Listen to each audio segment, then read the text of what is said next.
Because if we were to go back to when, you first reached out, when we first connected, what were your biggest sort of frustrations and issues at that point? Yeah, I think it just felt like nothing worked. So I tried every fad diet and every program that I'd heard of, and just still not getting the progress. And I kind of always just blamed that on me and me not committing to it, or me not doing something right. But actually, sometimes there's bigger things at play. Yeah, and do you feel that the dieting culture, especially online and things like that, what do you think about diet culture? Yeah, I mean, you get stuck into it, don't you?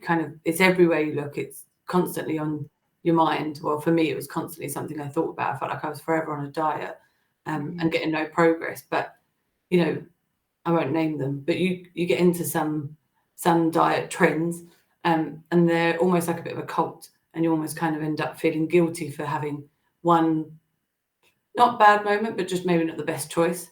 And then you beat yourself up for it because it's not what they allow. So it's quite restrictive. Feeling guilty for being human, because no human is perfect. There is no such thing as perfect. And actually, restriction is not a good thing. Saying no to, certain foods is not a good thing. If we were to talk about hormones and PCOS, I personally felt really alone when I had my diagnosis, and I didn't really understand at that moment, all those years ago, what was actually going on. How have you felt about being told you've got PCOS and the restrictions it has around weight loss? How has that made you feel? Yeah, I mean, I'm probably fairly similar. I was diagnosed quite young, so 16, but kind of just told I had it and then left to it.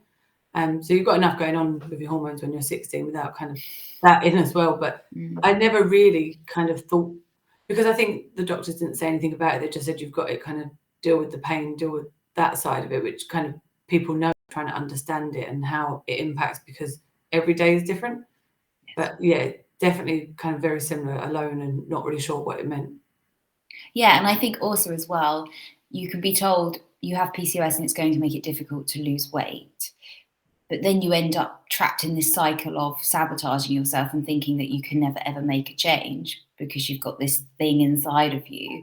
But actually, it's all about that education piece and learning how your body works. So, it's been lovely. I was speaking to Jamie, and Jamie coaches Emily directly through the Fit Green program. She's one of our coaches, and just really, really working through how your body is responding and cottoning on to what your body is, signaling to you in your luteal phase, and controlling appetite, working with things like late night eating and where those cravings are coming from, and actually starting to learn like what's going on. And once you have that education and awareness, it makes it so much easier to be able to actually find a better solution and feel better about yourself.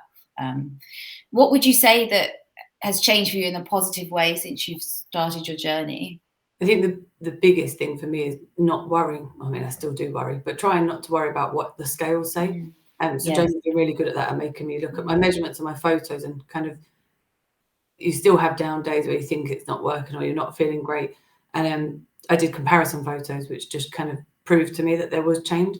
And even my partner, he was like, "Oh, do you think it's working?"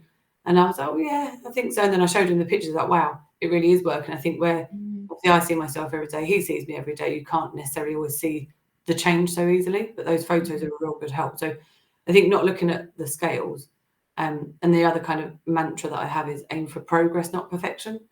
Because I think I definitely got in those ruts of, oh, I made one bad choice or one not so good choice, and then kind of binged, or just kind of the day was a write-off. So now I just look at kind of, if I make a good choice or a better choice, that's a win.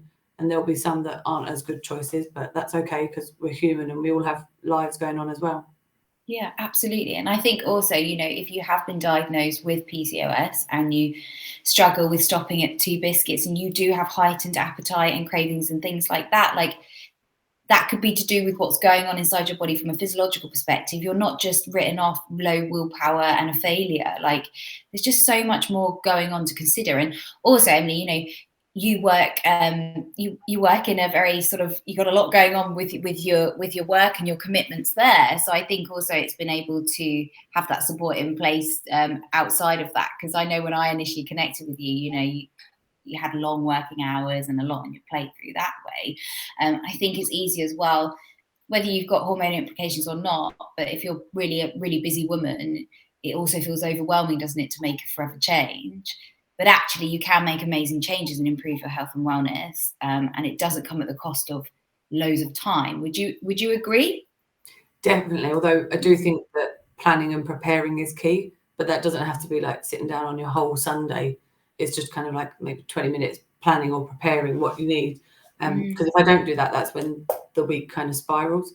Whereas if I've kind of prepared myself or prepared meals and kind of quick things to grab that are on plan or are okay, but are good for me, then that definitely helps. But yeah, it's not sitting down for kind of hours at end trying to work out what I'm going to do. Yeah, because that just doesn't work, does it? When you're running a fast-paced career in a senior role, it just doesn't work, does it? So, no, absolutely not. Is there any bit of advice that you would share if someone's listening to this and perhaps they have PCOS or they have a hormonal issue and they do feel really trapped in their own body? So I think that is a great summary, actually, because that's, tends to be how we feel, isn't it? But is there anything that you would share, any bit of advice that you would give to that person who might be feeling in that seat? Yeah, and I think it comes with other conditions as well, because there's many out there that will have similar impacts, but just kind of go easy on yourself. You've got an added thing that's kind of making it a bit harder for you. So don't beat yourself up and just, reward yourself when it's going well and just kind of take note when you're struggling, because there'll be so many reasons that it might be a bit more difficult some days, but yeah, I'm still learning at this, but don't beat yourself up too much. Absolutely, 100%. And I'm so excited that and happy that you wanted to make a forever change and learn and progress. And it's amazing what you've done already. So super exciting for the months to come. We love having you. Thank you so much for joining me today. I know this is going to be super valuable for other women that are looking to really improve their health and wellness. So have an amazing rest of your day. And if you're watching this and you've enjoyed it, please let us know. And any questions you have, please do reach out, because me and the team are always happy to answer or help in any way. Thank you so much for joining us, Emily, and we'll catch you soon. Thank you.